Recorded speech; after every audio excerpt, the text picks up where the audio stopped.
आज की सेशन का जो हमारा मेन एजेंडा है वो है कि किस तरीके से टेस्ट के दौरान टाइम को मैनेज करना है।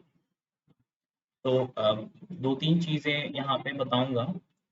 अ, ठीक है। सो टेस्ट पोर्टल से आप सबने एटलीस्ट एक टेस्ट दिया है, आप अवेयर हो इसमें कि कैसे कैसे क्या क्या कहाँ पे करना है।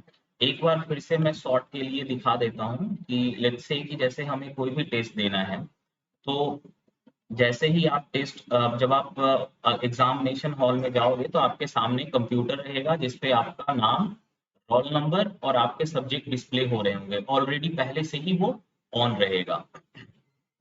टाइम आपको वेट करना है। टाइम जैसे ही होगा वहां पे क्लॉक चल रहा होगा। टाइम जैसे ही आपका आएगा, स्क्रीन दिख रहा है क्या सब लोगों को? नहीं? ओके, ये स्क्रीन नहीं दिख रहा है, जस्ट एक सेकेंड वेट करिए।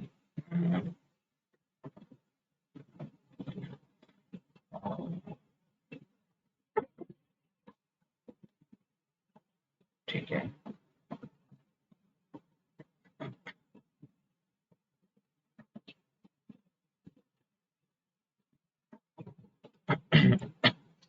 हाँ, सो अभी आपको जैसे ही आप एग्जामिनेशन हॉल में जाओगे तो आपको ऑलरेडी जो है ना कंप्यूटर आपको अलॉट होगा, आपको एक सीट अलॉट होगा। आप उस सीट पर जाओगे तो आपके पास कंप्यूटर में आपका एक विंडो ओपन रहेगा जहाँ पे कि आपका नाम, रोल नंबर और टाइम एक दिख रहा होगा कि कितने देर में टेस्ट स्टार्ट होगा।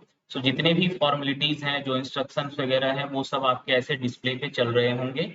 आपको वो सारे इंस्ट्रक्शन को पढ़ने हैं। जैसे ही टाइम ऑन होगा वो आपका लॉगिन हो जाएगा, या अगर आपको लॉगिन का बटन दिया हुआ है तो आप उसको लॉगिन कर लोगे, है ना।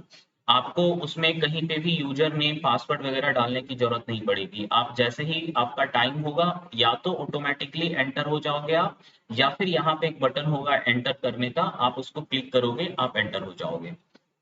तो यहाँ पे लेट्स से कि जैसे ही आपका टाइम पूरा टाइम स्टार्ट हुआ, आप इसको एंटर हो गए। वहां पे कुछ इंस्ट्रक्शंस होंगे और आपको उस इंस्ट्रक्शन में जो है ओके करके उसको एक्सेप्ट करना है और आपका इस तरह से टेस्ट स्टार्ट हो जाएगा। सो मेन जो है यहाँ पे मैं बात करूंगा कि किस तरीके से हमें उस 1 घंटे या 45 मिनट, 60 मिनट या 45 मिनट्स, कुछ सब्जेक्ट्स हैं जिसके लिए आपको 60 मिनट्स का टाइम दिया जाएगा। जैसे कि जनरल टेस्ट, आप अपना पेपर पे या नोटबुक पे नोट भी कर सकते हैं इन सब चीजों को जो अभी हम लोग डिस्कस करेंगे। जनरल टेस्ट के लिए आपको 60 मिनट का टाइम होगा जिसमें टोटल 60 क्वेश्चंस होंगे जिसमें से आपको 50 ही करने हैं। इंग्लिश के लिए 45 मिनट्स का टाइम होगा, टोटल 50 क्वेश्चंस होंगे जिसमें से आपको 40 क्वेश्चंस करने हैं। हिंदी लैंग्वेज के लिए भी 45 मिनट्स का ही टाइम होगा। इसके बाद डोमेन में कुछ सब्जेक्ट्स हैं जिसके लिए 60 मिनट्स है, कुछ सब्जेक्ट्स हैं जिसके लिए 45 मिनट्स है। जैसे कि जो साइंस के सब्जेक्ट्स हैं, फिजिक्स, केमिस्ट्री, मैथमेटिक्स, इन तीनों के लिए आपको 60 मिनट का टाइम होगा, जिसमें कि आपको टोटल 60 क्वेश्चन होंगे जिसमें से आपको सॉरी टोटल 50 क्वेश्चन होंगे जिसमें से आपको 40 करना है डोमेन में। बायोलॉजी की जो सब बायोलॉजी सब्जेक्ट्स में 45 मिनट्स ही होगा, 40 क्वेश्चंस करने होंगे आउट ऑफ 50। मैं उसको लिख करके भी आपको बता दूंगा, पहले हम लोग यहाँ पे देखते हैं। सो इस जगह पे आपका नाम डिस्प्ले हो रहा होगा या रोल नंबर, या फिर दोनों, और यहाँ पे एक काउंटडाउन में आपका टाइमर चल रहा होगा। सो अभी मुझे लेट्स से कि 20 मिनट्स का टाइम है इस टेस्ट के लिए, तो यहाँ पर आप देखोगे कि एक घड़ी जो है डिक्रीजिंग में आपका काउंटडाउन की तरह चल रहा होगा। इस जगह पर जनरली क्वेश्चंस जो होंगे, आपको जब आप टेस्ट स्टार्ट करोगे तो कभी भी जो है रेंडमली क्वेश्चंस को क्लिक नहीं करना है, एक से लेकर के अंतिम तक जाना है। एज ए थंब रूल एक होता है कि आपको जितने भी घंटे का, जितने भी टाइम का टेस्ट है, उसका 60% टाइम में आपको एक बार पूरे क्वेश्चंस को गो थ्रू करना है। सो इस क्वेश्चन को मैं यहाँ पे देखा, ऑन एन एवरेज मैंने कई बार डिस्कस किया है कि आप प्रैक्टिस कर रहे हो उस टाइम पे टाइम को कंट्रोल करना कि कितने देर में बना पा रहे हो। सो लेट्स से कि ये क्वेश्चन है, इस क्वेश्चन को मैं देखता हूं और लेट्स से कि मुझे इसका आंसर पता है कि ये इसका आंसर मैंने ये निकाला। मैं इसको क्लिक करके सेव एंड नेक्स्ट करता जाऊंगा। इसका भी आंसर मुझे पता चल गया, मैं इसको सेव एंड नेक्स्ट करूंगा। ठीक है, इसका भी आंसर लेट्स से कि मुझे पता तो चला लेकिन मुझे डाउट है, तो मैं mark for review and next करूंगा। अब यहाँ पर जो मेन क्वेश्चन हमारे पास आता है कि कब हमें, तीन ऑप्शन है आपके पास, पहला सेव एंड नेक्स्ट करना, दूसरा आंसर लगा के तब मार्क करना, और तीसरा है बिना आंसर लगाए मार्क करना, है ना। देखो ध्यान से, मैंने इसमें कोई भी आंसर नहीं किया है, मैं इसको mark for review and next कर सकता हूँ। मैंने इसमें आंसर किया है और फिर मैं mark for review and next कर सकता हूँ। इन दोनों में डिफरेंस है। डिफरेंस ये है कि मैंने क्वेश्चन नंबर 4 को आंसर किया है, क्वेश्चन नंबर 3 को मैंने आंसर ही नहीं किया। सो अगर मेरा टाइम खत्म हो जाता है तो क्वेश्चन नंबर 3 जो है वो काउंटेड होगा कि आपने इसको अटेम्प्ट नहीं किया है। पर क्वेश्चन नंबर 4 जिसमें मैंने टिक मार्क किया है और साथ ही साथ मार्क फॉर रिव्यू भी किया है, यह क्वेश्चन काउंट होगा कि आपने अटेम्प्ट किया है और आपने ऑप्शन 3 सेलेक्ट किए हैं इसमें। दोनों में डिफरेंस समझ रहे हो? आंसर करके उसको रिव्यू करना और बिना आंसर टिक किए रिव्यू करना। अगर आपने आंसर टिक कर दिया और तब आप रिव्यू के लिए उसको मार्क करते हैं, इट मींस कि सिस्टम जो है, जो सॉफ्टवेयर है, वो ये कंसीडर करेगा कि आपने इसका आंसर कर दिया है। अगर आपने बिना बिना टिक बिना आंसर किए अगर आप मार्क फॉर रिव्यू करते हो तो सिस्टम इसको अनअटेम्प्टेड जो है वो कंसीडर करेगा कि आपने अटेम्प्ट नहीं किया है इस क्वेश्चन को। क्वेश्चन का आंसर करके तब उसको रिव्यू के लिए करने का मतलब है कि आपने अटेम्प्ट किया है। सो पहला क्वेश्चन आता है कि हम कब मार्क फॉर रिव्यू मतलब आंसर करेंगे और फिर मार्क फॉर रिव्यू करेंगे। तो आपको लेट्स से जैसे ये क्वेश्चन है 6, ये एक सीरीज है 6, 9, 12, 15 और 18। किसी को इसका नेक्स्ट नंबर पता है क्या होगा?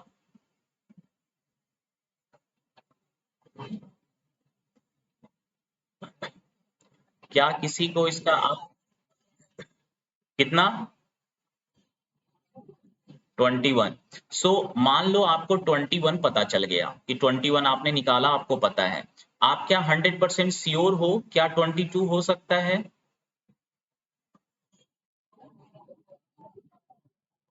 ठीक है। तो जैसे कि लेट्स से कि आप 100% श्योर हो इसमें कि इसका आंसर 21 ही होगा, तो हमें इस क्वेश्चन को रिव्यू करने की जरूरत है क्या? हमें इस क्वेश्चन को रिव्यू करने की जरूरत नहीं है। सो हम इस क्वेश्चन को टिक लगाएंगे एंड सेव एंड नेक्स्ट पे जाएंगे, है ना। अब ये क्वेश्चन है, इस क्वेश्चन को पढ़िए और इसका आंसर बताइए।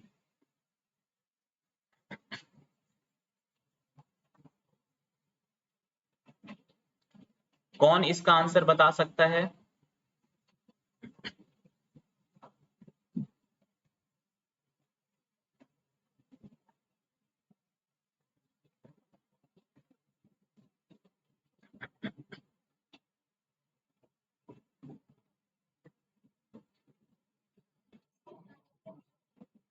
लास्ट ऑप्शन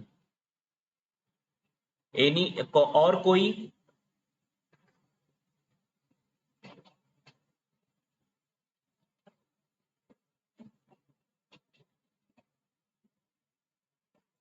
बोलिए, कुछ भी तो देखो, क्वेश्चन चुप तो नहीं रहोगे ना। Second option, anyone else? कोई और है?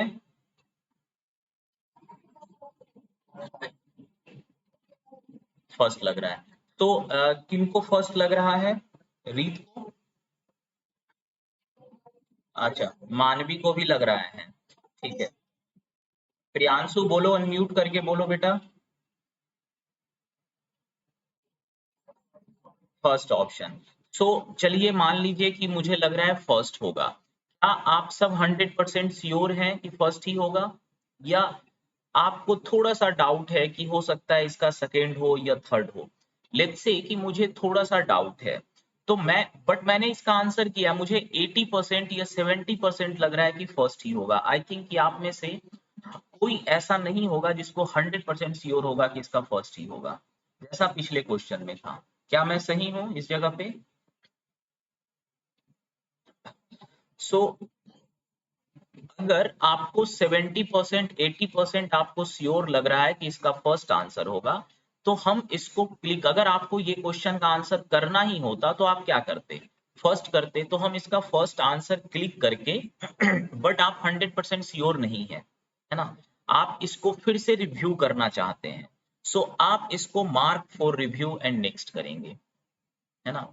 इस क्वेश्चन को इसको बनाइए, क्वेश्चन कॉपी पेन निकाल करके बनाओ, है ना, तभी इसको आप समझ पाओगे कि किस तरीके से हम लोग टाइम को मैनेज करेंगे।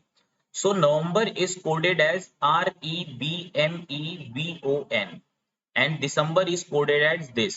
So how is October coded?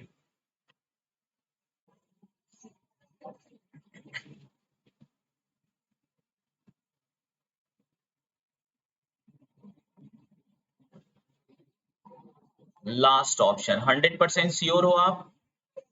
चलो, तो हाँ 100% श्योर है तो इसको हम लोग क्लिक करके फिर रिव्यू करने की इसको जरूरत ही नहीं है। सो जिस क्वेश्चन को रिव्यू करने की जरूरत नहीं है उसमें हम रिव्यू नहीं करेंगे, सेव एंड नेक्स्ट कर दिया। चलो, in English alphabet find the position of S from the right.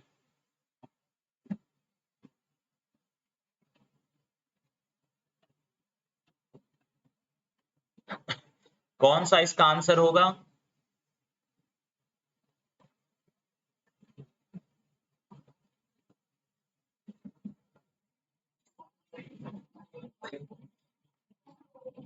Eight.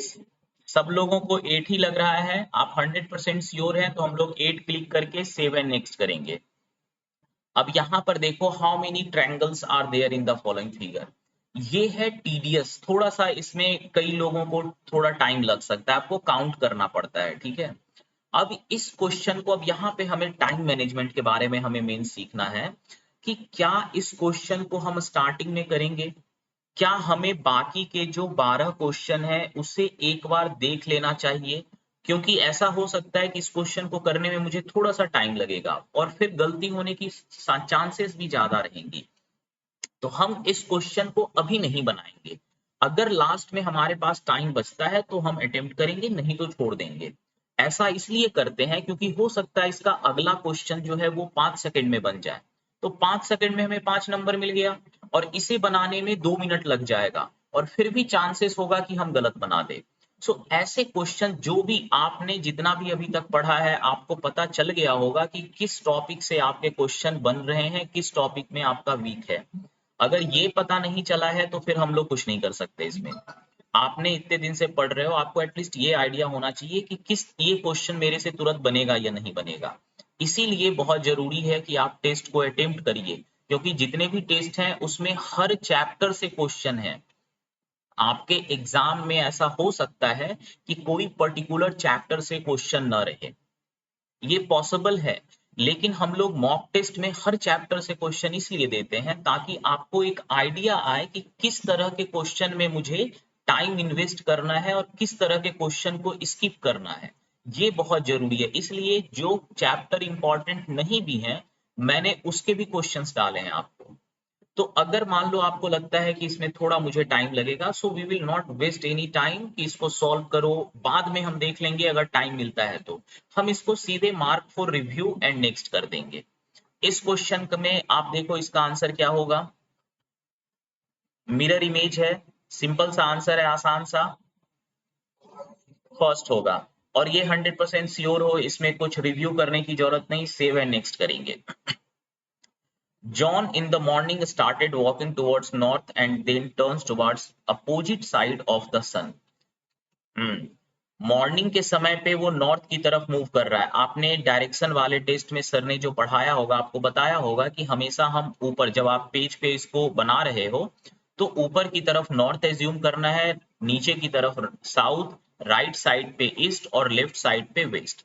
सो आप पेन को जो है ऊपर की ले जाओगे नॉर्थ, और फिर सूर्य की डायरेक्शन, सूर्य किस तरफ से होगा, मॉर्निंग के टाइम में सूर्य जो है ईस्ट में होता है, तो अपोजिट साइड ऑफ सन, सन के अपोजिट साइड का मतलब नॉर्थ जाके वो वेस्ट जाने लगा, फिर वो लेफ्ट टर्न करता है, वेस्ट की तरफ जाता हो। म्यूट कर लो, किसका अनम्यूटेड है, नॉइज आ रहा है। तो पहले वो नॉर्थ गया, फिर वेस्ट की तरफ गया और फिर लेफ्ट टर्न हुआ, मतलब साउथ की तरफ आ रहा है और फिर रुक गया। हाँ, तो साउथ, साउथ इसका आंसर होगा, 100% श्योर है, तो हम इसे सेव एंड नेक्स्ट करेंगे। इस क्वेश्चन में देखो, in a certain language women is written an OWMNEN, how will notes be written in that language? क्या होगा इसका?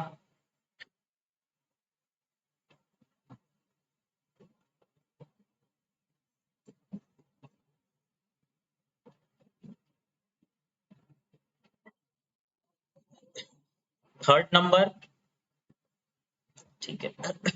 सो हाँ, अगर किसी को इसमें डाउट है, अगर इसमें आपको लगता है कि थोड़ा सा मुझे डाउट है, तो हम इसको रिमार्क फॉर रिव्यू करके नेक्स्ट करेंगे, वरना अगर 100% श्योर हो तो आगे निकलेंगे। इस क्वेश्चन में 11th day of Monday Saturday then day 26 of the same month will be, क्या होगा?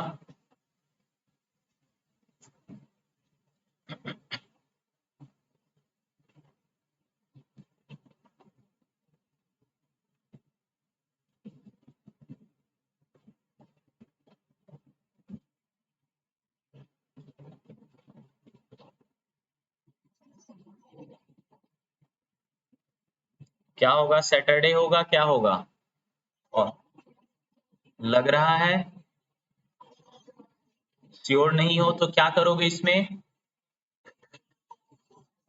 रुको मानवी, रुको, रुक जाओ, बाकी सब रुक जाओ। मानवी, आपको कितना परसेंट श्योर लग रहा है सैटरडे होगा? 50%? ये आपको सीखना है। अगर आपको 50% लग रहा है कि सैटरडे होगा, तो हम इसे मार्क फॉर रिव्यू नहीं करें, मतलब इसका आंसर नहीं करेंगे। आपके पास दो ऑप्शन है, या तो आप इसको आंसर करके तब मार्क फॉर रिव्यू करो, या तो विदाउट आंसर किए तब मार्क फॉर रिव्यू करो। अगर 40% 50% लग रहा है सैटरडे होगा, तो हम इसका आंसर नहीं करेंगे, मार्क फॉर रिव्यू कर देंगे। मार्क फॉर रिव्यू कब करते हैं? जब हमें लगता है कि हम इसका आंसर निकाल लेंगे, बट हमें टाइम चाहिए थोड़ा, है ना। अगर आपको 40% या मैक्सिमम 50% तक लग रहा है कि इसका आंसर सैटरडे होगा, तो हम लोग आंसर नहीं करेंगे। अगर 50% से ज्यादा लग रहा है, तभी आप आंसर करके और मार्क फॉर रिव्यू करेंगे। अगर आपको सैटरडे लग रहा है कि 60% 70% सैटरडे होगा, तब आप आंसर करके तब मार्क फॉर रिव्यू करेंगे। इसका आंसर जो है वो होगा मंडे, है ना। आपने अगर इस वाले चैप्टर का टॉपिक की क्लास की है, तो हम क्या करते हैं कि अगर 11 को सैटरडे है, तो 11 + 7 डेज के बाद फिर सैटरडे होगा, है ना। दैट मीन्स कि 18वां जो डे होगा वो भी सैटरडे होगा, और 18 + 7 7 दिन बाद फिर से सैटरडे आएगा, तो 25th को सैटरडे होगा, 26th को संडे एंड 27th को मंडे। तो इसका आंसर होना चाहिए ऑप्शन ए, मंडे, है ना। अगर आप 70% 80% 90% तक भी श्योर होते हैं, अगर आप, तो आप इसको आंसर करके मार्क को रिव्यू कर सकते हैं। अगर 100% श्योर है, तो हम मार्क को रिव्यू करने की जरूरत नहीं है, सेव एंड नेक्स्ट करेंगे। In the following question, 3 or 4 alternatives are same in a certain way out of 4 or 5 and so forms a group. Find the odd word. यहाँ पे आपको odd word को निकालना है। Sitar, guitar, flute, violin. क्या होगा इसका? कौन सा odd है? फ्लूट ऑड है, क्योंकि बाकी सारे जो हैं वो स्ट्रिंग इंस्ट्रूमेंट हैं, स्ट्रिंग वाले, है ना, समझ रहे हो, स्ट्रिंग वाले। जैसे गिटार हो गया, सितार हो गया, वायलिन हो गया। एक फ्लूट ही है जिसमें स्ट्रिंग नहीं होता। तो हमने देखा कि चलो इसका फ्लूट आंसर ही होगा, इसको 100% हम श्योर है, सेव नेक्स्ट करेंगे। अब ये एक सीरीज है 2 3.55, अरे ये तो बहुत ही आसान है, इतना आसान क्वेश्चंस कैसे आ गए? चलो इसका आंसर, लेट्स से कि मुझे 9.5 इसका आंसर होगा, मुझे 100% श्योर है, मैं इसको सेव एंड नेक्स्ट करूंगा। ये क्वेश्चन क्या कह रहा है? Transparent seat. अभी देखो, आप बहुत सारे क्वेश्चन बनाने का क्या फायदा है कि आपको जैसे इंस्ट्रक्शंस जितने भी होंगे ना, आप ज्यादातर इंस्ट्रक्शन से अवेयर होंगे। आपको पूरे इंस्ट्रक्शन को पढ़ने में भी टाइम नहीं लगेगा, क्योंकि आप अगर कई सारे क्वेश्चन बनाए हो, आप सीधे जाओगे कि which is obtained by folding transparent sheet along the dotted line. यहाँ पे सीट सीट फोल्डिंग वाला क्वेश्चन है, डॉटेड लाइन के अलोंग फोल्ड करेंगे, इसका आंसर क्या होगा?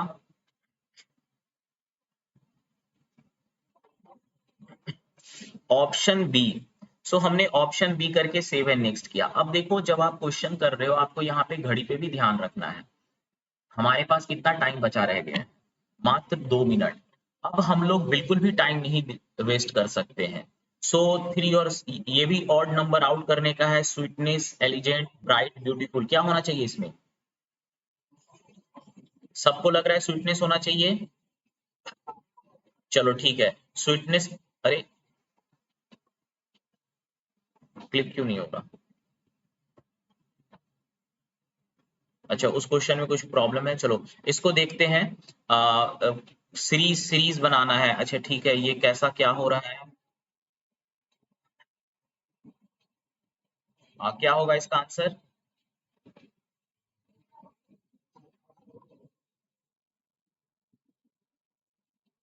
Third option, first option is wrong.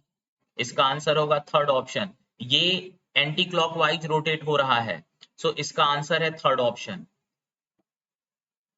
Save and next. Triangles वाला फिगर है। अब आपके पास टाइम भी बहुत कम है और तीन क्वेश्चंस आपको करने हैं 1 मिनट 20 सेकेंड्स में। How many triangles are there, उलझने वाला क्वेश्चन है, mark for review and next करिए। लैंडलॉर्ड्स विच आर लिटरेट, है ना? सो कुछ लैंडलॉर्ड्स हैं जिसमें से कुछ लिटरेट्स हैं, तो कुछ लैंडलॉर्ड ऐसे भी होंगे जो इलिटरेट होंगे। सो यहाँ पर इसका बेस्ट कौन सा एक्सप्लेन करेगा? मुझे लग रहा है ऑप्शन 3 होना चाहिए। 3 मार्क करके मैं सेव एंड नेक्स्ट करूंगा। उसके बाद ये क्वेश्चन है, joining piece given in the question figure. Let's say कि ये क्वेश्चन मुझ मेरे लिए डिफिकल्ट है, मैंने ऐसे क्वेश्चंस मुझे बहुत टाइम लगते हैं, मैं इसको सेव एंड नेक्स्ट करूंगा। अच्छा, फिर से क्वेश्चन नंबर 1 आ गया। अब मेरे पास 50 सेकेंड्स बचे हुए हैं। मैं अब उन क्वेश्चंस के पास जाऊंगा जिसको कि मैंने मार्क फॉर रिव्यू किया था। सो इसको मार्क फॉर रिव्यू किया था, मैं इसको फिर से एक बार चेक करूंगा और फिर से मुझे लगा कि नहीं, इसका आंसर ए ही होगा। सो अब इस बार मैं इसे सेव एंड नेक्स्ट कर दूंगा। अब मैं जाऊंगा, मेरे पास 30 सेकेंड बचे हुए हैं, अब मैं जाऊंगा जिस क्वेश्चन का मैंने अटेम्प्ट नहीं कर पाया था बट मैंने उसको मार्क किया था, क्वेश्चन नंबर 3। ठीक है, ये क्वेश्चन कह रहा है mirror image, mirror image, mirror image कौन सा है? ओके, मुझे आंसर मिल गया, इसका होगा ऑप्शन बी। ऑप्शन बी करके मैं सेव एंड नेक्स्ट किया। अब मेरे पास, अब मैं किस पे जाऊंगा? देखो क्वेश्चन नंबर 4 डिस्प्ले हो रहा है, मुझे 8 को क्लिक करना है क्योंकि मैंने उसको रिव्यू के लिए रख रखा है। 8 को मैं क्लिक कर रहा हूँ। अच्छा, ये तो ट्रायंगल वाला है, नहीं होगा। क्वेश्चन नंबर 18, ये भी ट्रायंगल वाला है और मेरा टाइम हो गया खत्म। ऑटोमेटिकली सबमिट हो गया टाइम खत्म होने के बाद। अब देखो कि आपने जितने क्वेश्चन को, मैंने दो क्वेश्चन को मार्क फॉर रिव्यू किया था, मार्क किया था, और दो क्वेश्चन मैंने आंसर नहीं किए। ठीक है, मैंने टोटल 16 क्वेश्चन को या तो आंसर किया है या फिर आंसर करने के बाद मार्क फॉर रिव्यू किया है। सो 16 क्वेश्चन मेरे चेक होंगे, अटेम्प्टेड काउंट होंगे। जिसका मैंने आंसर नहीं किया और जिसको मैंने मार्क करके रखा है without answering the question, so 4 question मेरे जो है अनअटेम्प्टेड काउंट होंगे इसमें। आपको जब आप टेस्ट की प्रैक्टिस कर रहे हो तो आपको इस चीज का ध्यान देना चाहिए कि यहाँ पे नॉट विजिटेड वाले जो क्वेश्चन है वो आपका 0 होना चाहिए, है ना? आपको इस तरह से टाइम मैनेज करना है कि ऐसा एक भी क्वेश्चन नहीं हो जिसको आपने विजिट नहीं किया हो, है ना? सारे क्वेश्चंस को एटलीस्ट विजिट करना है। तो ये टेस्ट मेरा ऑटोमेटिकली टाइम खत्म हुआ, टेस्ट सबमिट हो गया। टेस्ट सबमिट होने के बाद आपको जो है, जैसे यहाँ पे तो सबमिट टेस्ट का ऑप्शन आ रहा है, वो आपका ऑटोमेटिकली सबमिट हो जाएगा। स्क्रीन आपका जो है फिर से प्लेन आ जाएगा और जो भी उसमें रहे थैंक यू और जो कि your test has been successfully submitted, ये आ जाएगा। अब आपको जो है उसके बाद आपको इंस्ट्रक्शन दिए जाएंगे कि दूसरा टेस्ट जो है वो कितनी देर में स्टार्ट होगा, 5 मिनट, 10 मिनट, जो भी वॉट एवर इंस्ट्रक्शंस होंगे, है ना, वो आपको बताए जाएंगे कि आपका नेक्स्ट टेस्ट जो है, अगर आपका मान लो कि जैसे टोटल दो दो दो इसमें दो टाइम पे जो है टेस्ट, हर दिन जो है 2 सीटिंग हो रहे हैं टेस्ट के, है ना? पहले एनटीए ने बोला था 3 बार में टेस्ट होगा, पर डे 3 सीटिंग्स होंगे। अभी शायद 2 ही हो रहे हैं। तो अगर आपका मान लो दो दो टेस्ट एक ही सीटिंग में आ जाता है कि मॉर्निंग आवर में आपको दो दो टेस्ट है, तो पहला टेस्ट खत्म होने के बाद हो सकता है गैप हो या हो सकता है गैप नहीं हो। ये सारे इंस्ट्रक्शंस आपको वहां पे बताए जाएंगे। एग्जामिनेशन हॉल में जाकर के पैनिक नहीं होना है कि दौड़ दौड़ के जा रहे हैं पूछने के लिए कि सर मेरा दूसरा टेस्ट कब होगा। वो लोग खुद आपको सारी इंफॉर्मेशन देंगे, चिल होकर के बैठना है। ठीक है, ऐसा ऐसा करना है कि मेरे लिए तो कुछ है ही नहीं, आराम से जाओ अपनी सीट पे, अपना रोल नंबर देख करके वो आपको बताएंगे आपका सीट वो है। आप वहां पे जाकर के अपना सीट पे बैठ जाओगे। सबमिट होने के बाद इंस्ट्रक्शन मिलने तक वेट करना है आपको। जैसा भी वो इंस्ट्रक्शन देंगे उसको समझना है और फिर उसके अकॉर्डिंगली काम करना है। ठीक है। एग्जामिनेशन हॉल में ये नहीं करना है कि अरे सर जो है बार बार जाके सर से पूछ रहे हैं, सर सर मेरा अपने आप सबमिट हो गया सर, क्या होगा क्या होगा सर, मैंने तो सबमिट नहीं किया सर, मेरा सबमिट होगा या नहीं होगा। ये सारी चीजें करने से आपकी मेंटल स्टेबिलिटी जो है वो गड़बड़ होगी, क्वेश्चंस एक दो गलत हो जाएंगे। सो कुछ भी ऐसी बड़ी चीज नहीं है, बहुत ही आसान और सिंपल सा टेस्ट होता है। जब आप जाओगे तो आपको खुद एग्जाम देने के बाद कहोगे अरे तो बहुत ही आसान था, है ना। जो व्हाट्सएप चलाने से ज्यादा आसान रहेगा। आपको कुछ नहीं करना है, आपके पास माउस होगा, है ना, कीबोर्ड होंगे, कीबोर्ड भी होंगे, या फिर हो सकता है कीबोर्ड ना भी हो। तो कीबोर्ड ना भी, अगर कीबोर्ड नहीं रहता है तो आपको यहाँ पर एक ऑन स्क्रीन कीबोर्ड होता है, जैसे इस तरह का है, देखो इस तरह के ऑन स्क्रीन कीबोर्ड रहेंगे। तो आपको जो भी एंटर करना होगा, अगर कहीं पे जैसे नाम या रोल नंबर, तो आप माउस से जो है उसमें एंटर कर सकते हो, है ना। सो अगर कीबोर्ड नहीं हुआ तो, कीबोर्ड अगर रहता है तो कीबोर्ड से यूज करना है। तो इस तरह से आपका टेस्ट जो है वो सबमिट हो जाएगा। ठीक है। अभी आई थिंक कि ये पूरा, और आपको जैसे मैंने अभी बताया है उसी तरीके से आपको कम से कम हर जो भी आपके टेस्ट है एग्जाम देने से पहले उसका एक मॉक टेस्ट तो जरूर दे करके जाना है ना। अब यहाँ पर सबमिट टेस्ट कर दिया मैं, और चलो एक सेकेंड, मैं एक चीज और दिखाना चाह रहा था, एक चीज और मैं बताना चाह रहा था आपको। मैं इस बार जो है ये टेस्ट ओपन करता हूँ। आप सबको स्क्रीन दिख रहा है ना टेस्ट वाला? हाँ। सो ठीक है।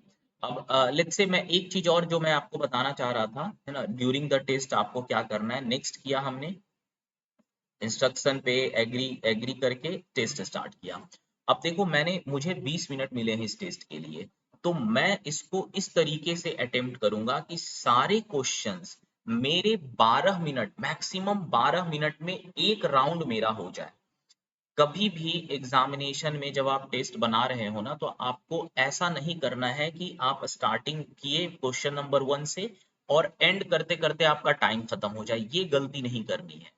आपको प्रैक्टिस करना है कि आप 50 टू 60% टाइम, मैक्सिमम 70% टाइम में, अगर 1 घंटे का है तो लेट्स से कि 40 मिनट्स, है ना, या फिर मैक्सिमम 45 मिनट्स में आप पूरे एक एक बार सारे क्वेश्चंस को आप देख लो। भले ही कुछ क्वेश्चन होंगे ऐसे जो नहीं बनेंगे, कुछ क्वेश्चन होंगे जो आपने मार्क फॉर रिव्यू कर रखा है, कुछ क्वेश्चन होंगे जिसको कि आपने आंसर किया है बट फिर मार्क फॉर रिव्यू कर रखा है ना, ऐसे कुछ क्वेश्चंस हैं, होंगे। लेकिन आपको ऐसा करना है कि पूरे जितना, अगर 1 घंटे का 45 मिनट्स का टेस्ट है तो 30 टू 35 मिनट्स में आप एक बार उसको पूरा गो थ्रू कर लेना है आपको। इसीलिए मैं हमेशा से फर्स्ट दिन से कह रहा हूं कि आपको प्रैक्टिस करना है 40 सेकेंड में एक क्वेश्चन बनाने की, है ना। 40 सेकेंड में आपको एक क्वेश्चन बनाने की प्रैक्टिस करनी है। सो लेट्स से कि मैं हाँ, कुछ पूछना चाह रहा है कोई? अमीर बहुत नॉइज आ रहा है, बताओ। हम्म, अमित, अगर आपका बैकग्राउंड में नॉइज है तो आप इसमें जो है मैसेज में करके भेज सकते हैं, इस गूगल मीट पे ही देखो यहाँ। हाँ अभी ठीक है, बताओ।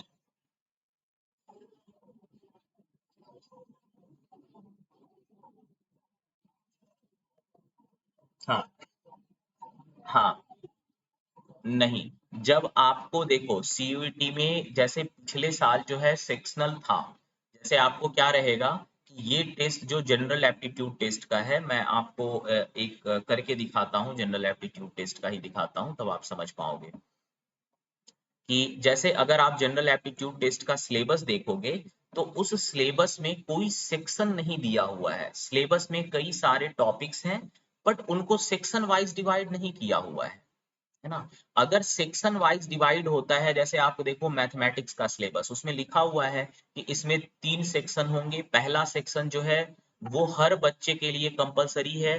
दूसरा सेक्शन जो है वो मैथमेटिक्स जिनका नॉर्मल वाला और मैथमेटिक्स है उनको बनाना है, और तीसरा सेक्शन सी वाला जो है उनको बनाना है जिनका एडवांस मैथमेटिक्स रहा, है ना। सो जहां पर सेक्शन वाइज दिया हुआ है सिलेबस में, उस जगह पे सेक्शन रहेगा।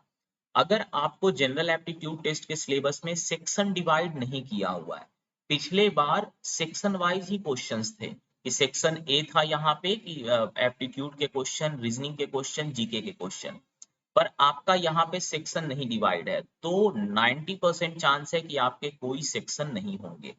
1 से लेकर के 60 तक आपके क्वेश्चंस रहेंगे। यहाँ पर आपके टेस्ट में मैंने सिंपल रखने के लिए 1 से लेकर के 20 तक जो है एप्टीट्यूड का क्वेश्चन रखा है, 21 से लेकर के 40 तक रीजनिंग का, और 41 से 60 तक जीके का। ये इंफॉर्मेशन जो है आप जब स्टार्ट करोगे उस टाइम पे भी आपको यहाँ पे दिख जाएगा कि सेक्शन 1 जो है 1 से लेके 20 तक एप्टीट्यूड का है, सेक्शन 2 21 से 40 रीजनिंग का है, और 41 से 60 जनरल अवेयरनेस का है। सो 80% चांस है कि आपके एग्जाम में सेक्शन वाइज नहीं होगा, 20% चांस है कि सेक्शन वाइज होगा। अगर सेक्शन वाइज होता है तो आपको सबसे पहले रीजनिंग का क्वेश्चन जो आपका सबसे अच्छा है उसके अटेम्प्ट करो। इन जनरल रीजनिंग सबका अच्छा होता है, रीजनिंग या जीके से स्टार्ट करना है, मैथ से स्टार्ट नहीं करना है कभी भी, क्योंकि 90% चांसेस हैं कि मैथ आप हर किसी के लिए थोड़ा सा मुश्किल होता है, अगर मुश्किल नहीं भी है तो आपका उसमें टाइम लगता है। सो अगर सेक्शन वाइज टेस्ट दिए हुए हैं, सेक्शन ए, बी और सी, तो आपको सबसे पहले उस सेक्शन को अटेम्प्ट करना है जो आपके लिए सबसे आसान है। सो सबसे आसान आपके लिए या तो रीजनिंग होगा या तो जीके होगा। तो सीधे हम उस सेक्शन पे क्लिक करेंगे, जैसे लेट्स से कि सेक्शन वाइज है, मेरे लिए जीके बहुत आसान है, तो मैं जीके वाला सेक्शन को पहले अटेम्प्ट करूंगा कि dash is not a storage device, इसमें से कौन सा स्टोरेज डिवाइस नहीं है?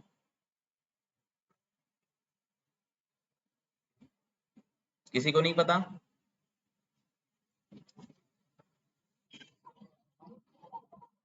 क्या है?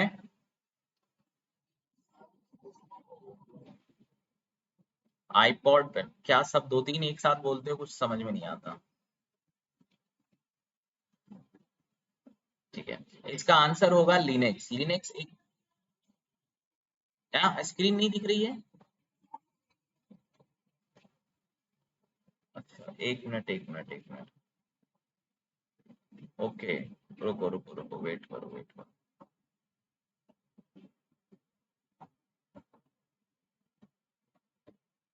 अच्छा।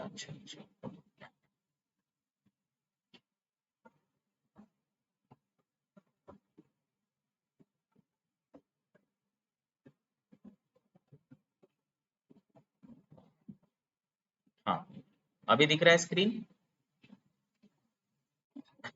हाँ, तो यहाँ पे कह रहा है कि इसमें से कौन सा है जो storing, not a storing device, है ना, जहाँ पे डेटा हम स्टोर कर सकते हैं, तो इसका आंसर लिनक्स होगा, है ना। सो इस तरह से मेरे लिए अगर जनरल अवेयरनेस जीके के क्वेश्चन आसान है तो पहले मैं जीके को अटेम्प्ट करूंगा। सो इसके अटेम्प्ट करने का प्रोसेस सेम रहेगा। आपको हमेशा ध्यान रखना है कि 30 मिनट्स में आपको 60 क्वेश्चन देखने हैं। दैट मीन्स कि एक क्वेश्चन को आपको रफली 30 से सेकेंड के आसपास देना है। कोई क्वेश्चन जो है अगर आपको 30 सेकेंड में नहीं पता चल पाता, और जीके के क्वेश्चन में तो 30 सेकेंड भी नहीं देना है, इन सबको आप नोट करके रखिए कि कब मान लो कि मैं एक रीजनिंग का क्वेश्चन बना रहा हूँ ये वाला। So where is the individual number in two position of the same cube. अब मुझे कितने सेकंड तक, मुझे लग रहा है आपको ज्यादातर क्वेश्चन लगेंगे कि ये मैंने पढ़ा है, मेरे से बन जाएगा। सो कितने सेकंड के बाद, कितने देर के बाद हमें ये डिसीजन करना चाहिए कि ये बनाने में मुझे ज्यादा टाइम लगेगा, तो इसको मार्क फॉर रिव्यू करके निकलना है। जैसे कि मान लो मैं इसको एक बार में देख करके बता सकता हूँ कि मुझे मार्क फॉर रिव्यू करना है, पर आप चूंकि अभी आपके लिए, आप इतना पुराना, आपका उतना एक्सपीरियंस नहीं है इन सब क्वेश्चंस को, तो कई बार आप इसमें इसको सॉल्व करने में लग जाओगे। 30 सेकंड निकल गया, 50 सेकंड निकल गया, और आप सॉल्व कर रहे हो, हमेशा लगेगा अब हो जाएगा, बस 2 सेकंड और, है ना। सो आप एज ए थंब रूल जो है आप इसको नोट कर लीजिए कि जीके के क्वेश्चन में 10 सेकंड से ज्यादा नहीं देना है, 10 सेकंड, 15 सेकंड, है ना, ठीक है। और रीजनिंग के क्वेश्चन में 20 सेकेंड 25 सेकेंड के आसपास, 20 या 20 से 30 सेकेंड रीजनिंग के क्वेश्चन में।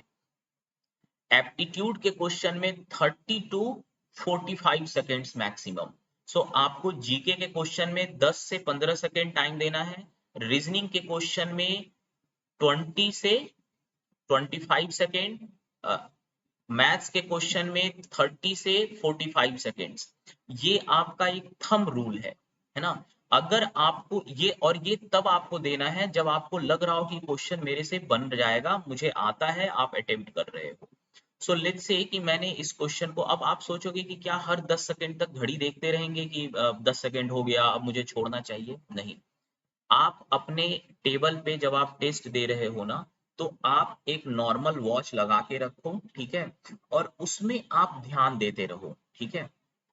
2 3 4 टेस्ट दोगे ना तो ये प्रैक्टिस हो जाएगा, उतना मुश्किल नहीं है। हर किसी को, अगर वो दिमाग में तुम सोचोगे ना, ध्यान रखोगे, तो आपको टाइम का सेंस हो जाएगा कि यार मेरे उसमें ज्यादा टाइम लग रहा है, मुझे इतना जीके में टाइम नहीं देना, या रीजनिंग के क्वेश्चन में मुझे 30 सेकेंड से ज्यादा नहीं देना है पहली राउंड में। फर्स्ट हमेशा क्वेश्चन को 2 राउंड में बनाने की कोशिश करनी है। पहले राउंड में आपको 60% तक टाइम उसमें आपको देना है, और बाकी का 40% टाइम जो है आपको सेकेंड राउंड के लिए रखना है। सो फर्स्ट राउंड में रीजनिंग के क्वेश्चन में मैं किसी भी कीमत पे 30 सेकंड से ज्यादा नहीं देने वाला हूँ। 30 सेकंड के अंदर मुझे इसका आंसर अगर आ जाता है तो ठीक है, नहीं तो मैं इसको mark for review and next करके आगे बढ़ जाऊंगा। अगर एप्टीट्यूड का क्वेश्चन है, लेट्स से मैथमेटिक्स वाले क्वेश्चन है, अब ये वाला क्वेश्चन है, ओके, प्रॉफिट एंड लॉस वाला, ये 30 सेकंड में तो बनेगा नहीं, 10 सेकंड 15 सेकंड तो आपको समझने में लग जाएंगे। सो मैं इसमें लेट्स से कि पहले राउंड में मैं इसको 45 सेकंड्स दूंगा। तो 45 आप ध्यान से, आपको कंसंट्रेशन बहुत ज्यादा चाहिए होगा। किसी भी चीज के बारे में मत सोचना, पेन खराब है, पेपर खराब है, हो सकता है चेयर थोड़ा सा टूटा हुआ हो, या फिर आपका कंप्यूटर में कुछ हल्के फुल्के इधर उधर प्रॉब्लम हो, गर्मी लग रही हो वहां पे, है ना, फैन से दूर हो। इन सब चीजों को मत सोचना, क्योंकि इसमें आपका सेकेंड भी वेस्ट जाता है, उससे आपका सफर करोगे, है ना। सो हो सकता है आपका कॉर्नर वाली सीट पड़ गई हो, वहां पे खिड़की से थोड़ा सा धूप आ रहा हो, आप परेशान हो रहे हो। इन सब चीजों, इन सब सिचुएशन के लिए आपको पहले से तैयार रहना पड़ेगा। सो मैं इस क्वेश्चन को बहुत ही फोकस से पढ़ूंगा, इस क्वेश्चंस को बनाऊंगा। मैं पेपर पे रफ कर रहा हूँ, मेरे लेट्स से 40 सेकेंड्स में आंसर आ गए, तो मैं इसका आंसर लगाऊंगा। बट फिर भी मुझे थोड़ा सा अपने ऊपर डाउट है, तो आंसर लगाने के बाद इसका मार्क फॉर रिव्यू कर दूंगा। अगर लेट्स से कि एक मैथ्स का क्वेश्चन है ना, ये फिर से कुछ है, परसेंटेज निकालो गेन और प्रॉफिट एंड लॉस के क्वेश्चन, मैं इस क्वेश्चन को बना रहा हूँ, 40 सेकेंड्स काफी टाइम लग रहे हैं, मुझे थोड़ा ज्यादा समय लग गया। ये सेंस आपको करना पड़ेगा डेवलप, अगर ये सेंस आपका डेवलप नहीं होता है तो आपको थोड़ा सा परेशानी होगा। सो जैसे कि मान लो 51 सेकेंड्स हो गए मेरे, है ना, 51 मिनट मतलब 9 मिनट्स में मेरे निकल चुके हैं।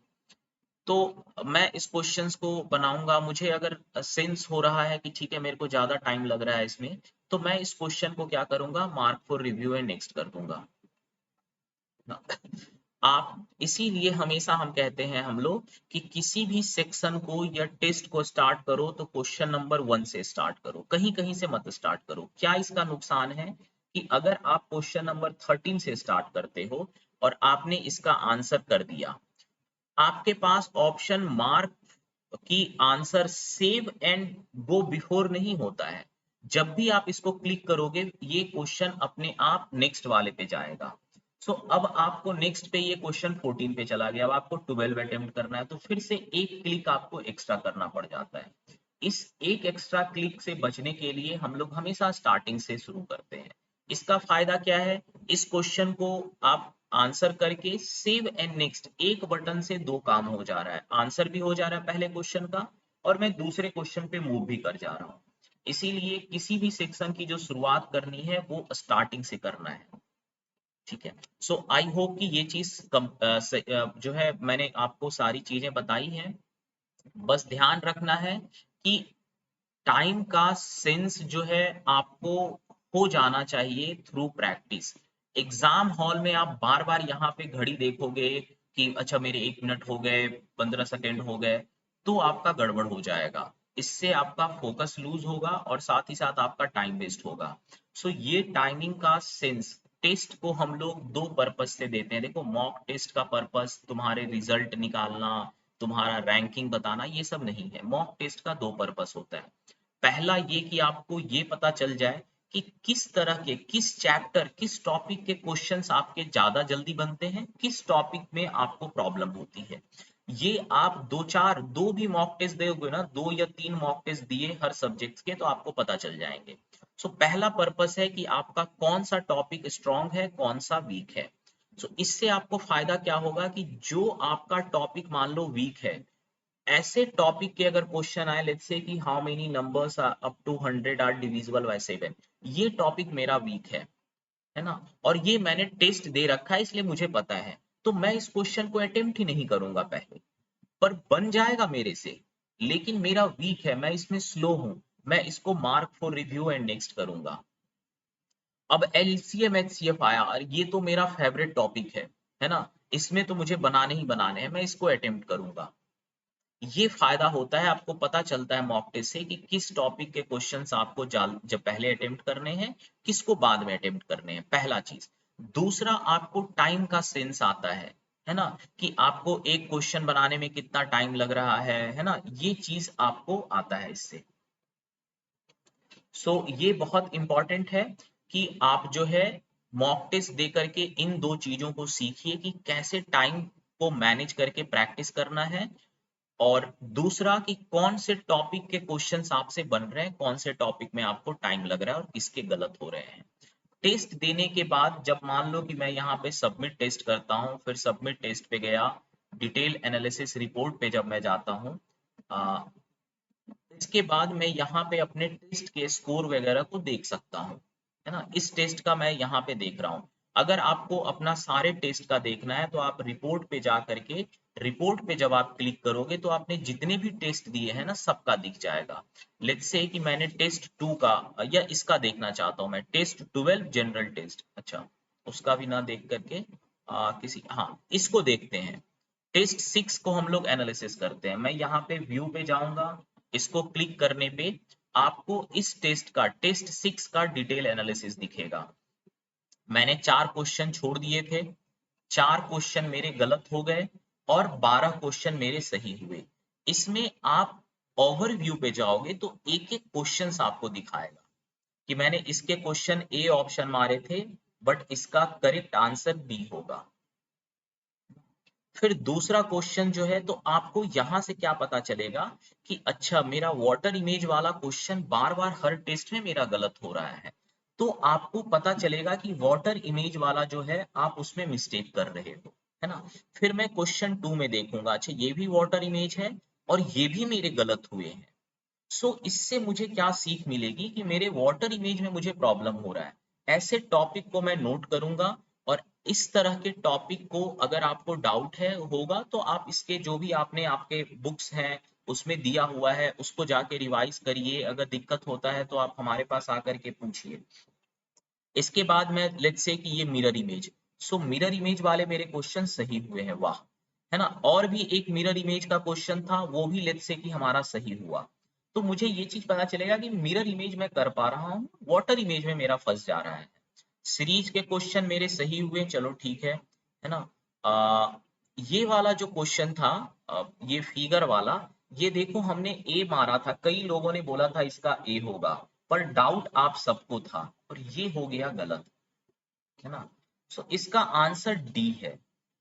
सो हो सकता है कि चलो इसका सॉल्यूशन देख लेते हैं कि डी कैसे हुआ। सो ये कह रहा है कि जो सेडेड सर्कल है वो सीक्वेंस वाइज मूव कर रहा है, हाफ रोटेशन 1, फिर 1.5, 2।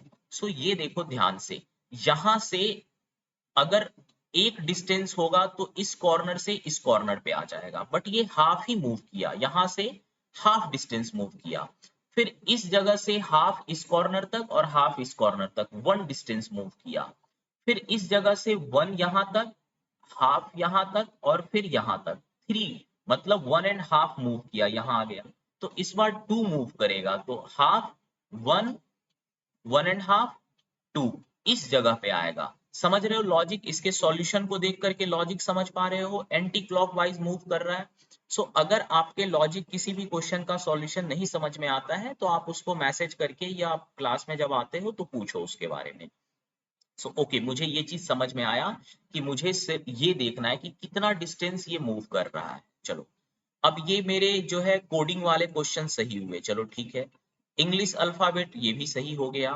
ट्रायंगल वाला मैंने अटेम्प्ट ही नहीं किया था तो इसका मैं आंसर देख लेता हूँ। इसके आंसर हैं डी, है ना। सॉल्यूशन देख लेता हूँ। अच्छा, इस तरह से जो है सॉल्यूशन इसने बनाया है, ठीक है। फिर मेरे मिरर इमेज क्वेश्चन फिर से सही हुआ, बढ़िया है। डायरेक्शन वाले क्वेश्चंस मेरे सही हुए।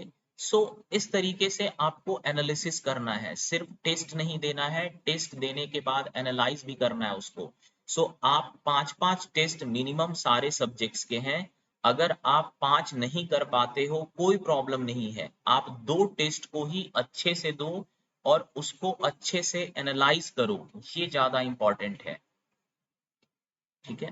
सो आई थिंक कि जो आज का हमारा मेन टॉपिक था कि किस तरीके से टाइम मैनेज करे, कैसे हमें टेस्ट अटेम्प्ट करना है, वो हमने डिस्कस किया है। क्लास टाइमिंग्स वगैरह सारा चीज मैसेज कर दिया हूँ। आप जो है टेस्ट दीजिए और 2 चीजों का ध्यान रखिए कि टेस्ट को देते टाइम आप टाइम को कैसे मैनेज करते हैं। 2 राउंड में टेस्ट देना है, एक बार में नहीं देना, 2 बार में देना है।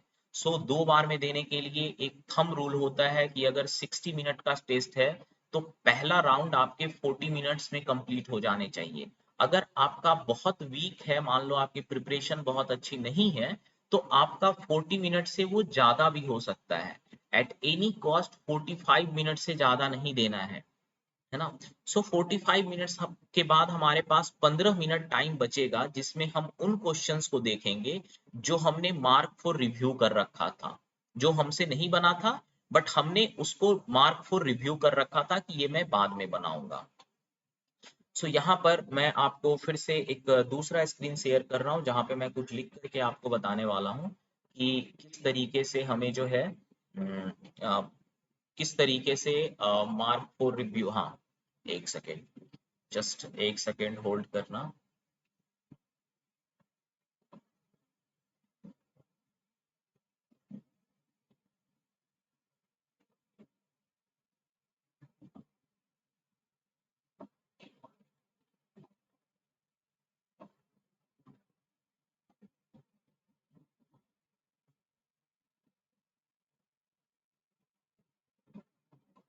ये एक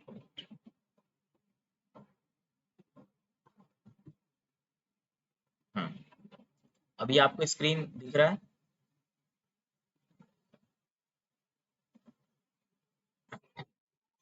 हाँ, चलो अभी दिख रहा है। तो यहाँ पर मैं आपको क्या बताना चाह रहा था कि आपने जब आप लेट्स से कि टोटल 60 मिनट्स का टेस्ट है तो हमारी क्वेश्चन होगी कि हम इसे फर्स्ट राउंड इसे हम 40 मिनट्स में कंप्लीट कर ले, 40 मिनट्स में कंप्लीट कर ले। एट मैक्स आपको 45 मिनट से ज्यादा नहीं देना है। ये टाइम का प्रैक्टिस आपको जब आप मॉक टेस्ट अभी दोगे तब आपको करना है। सो फर्स्ट राउंड के बाद हमारे पास कुछ क्वेश्चंस होंगे, कुछ question, some question will be in green. जो ग्रीन में होगा उसका क्या मतलब होगा कि आपने आंसर कर दिया है इसका और आपने इसको रिव्यू के लिए नहीं छोड़ा है। सो दैट मीन्स कि ऐसे क्वेश्चन को हमें दोबारा देखने की जरूरत नहीं है। समझ रहे हो? अभी तो कुछ तो सिंबल सब याद हो गया होगा ना कि ग्रीन में क्या था। मैं ऐसे एक बार इसको कोशिश करता हूँ कहीं पे अगर ये है तो।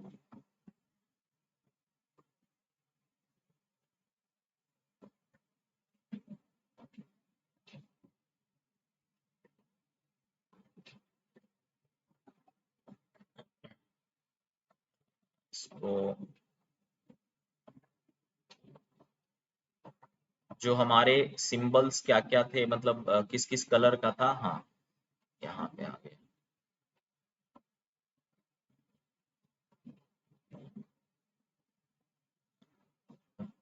तो देखिए यहाँ पे इस तरह से था हमारा, है ना। ग्रीन का मतलब है हमने आंसर कर दिया है।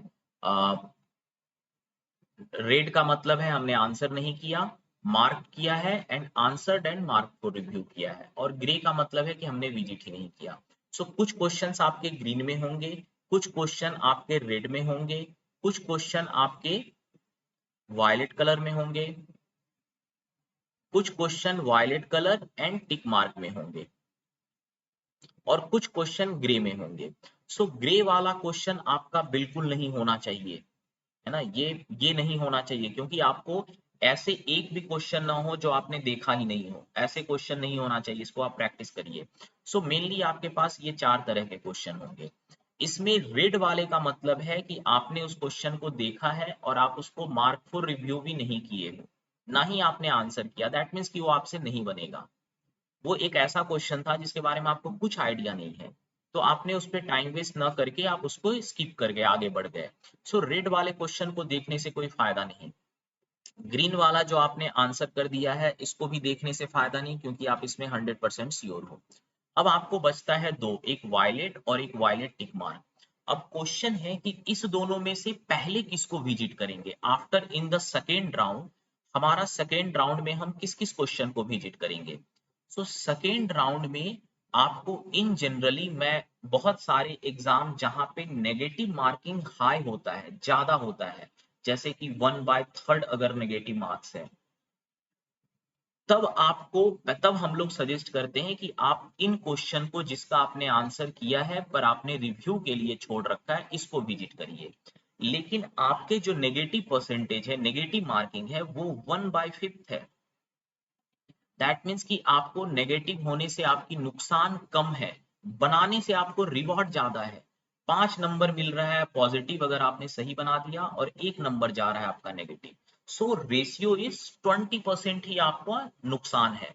सो इस तरह के जब आपका 1/5 हो अगर नेगेटिव मार्किंग, तो पहले वायलेट वाले जो आपसे नहीं बना था उस पे टाइम दो, क्योंकि ये वाली जो क्वेश्चन है जिसको आपने ऑलरेडी मार्क कर रखा है, ये तो ऑटोमेटिकली सबमिट हो ही जाएगा, है ना।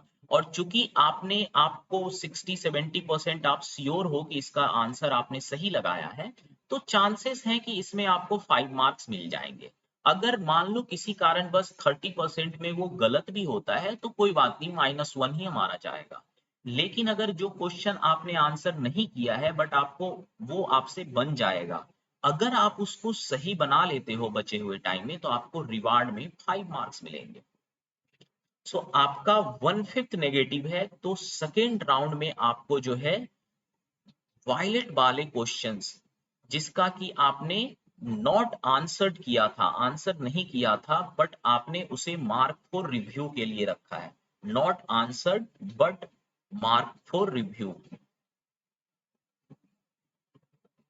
सो आपको सेकेंड राउंड में इन क्वेश्चंस को विजिट करना है, ठीक है। सेकेंड राउंड को करते करते आपका टाइम हो सकता है कि टाइम खत्म हो जाए।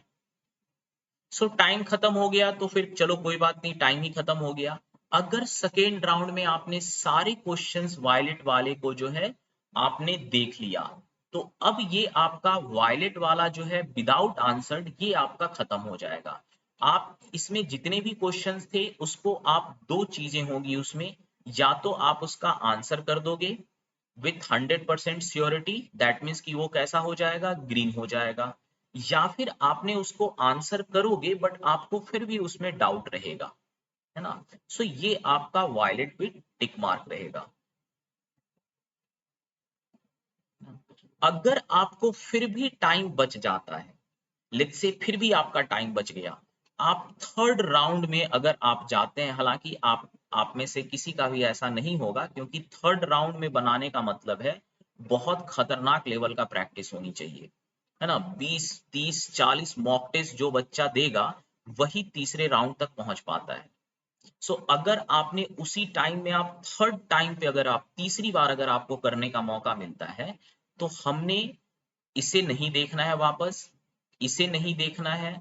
हमारे पास दो है, एक ये वाला जिसको हमने टिक मार्क करके रखा था पहले, और दूसरा जो सेकेंड राउंड में हमारा टिक मार्क हुआ वायलेट वाला ना।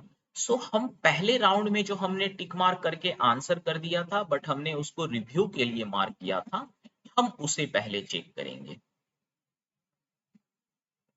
ठीक है। सो ये पूरा डिटेल में हमने इसको किया है, जिस तरीके से बताया हूँ इसी तरीके से जा करके आप इसको प्रैक्टिस करिए 2-3 टेस्ट का, और फिर उसके बाद फिर आपको ये काफी अच्छा परफॉर्म करोगे। सो आई थिंक कि आज के जो भी हमारा एजेंडा था वो हमने पूरा किया है। सो आपको कुछ डाउट्स हैं किसी को कुछ?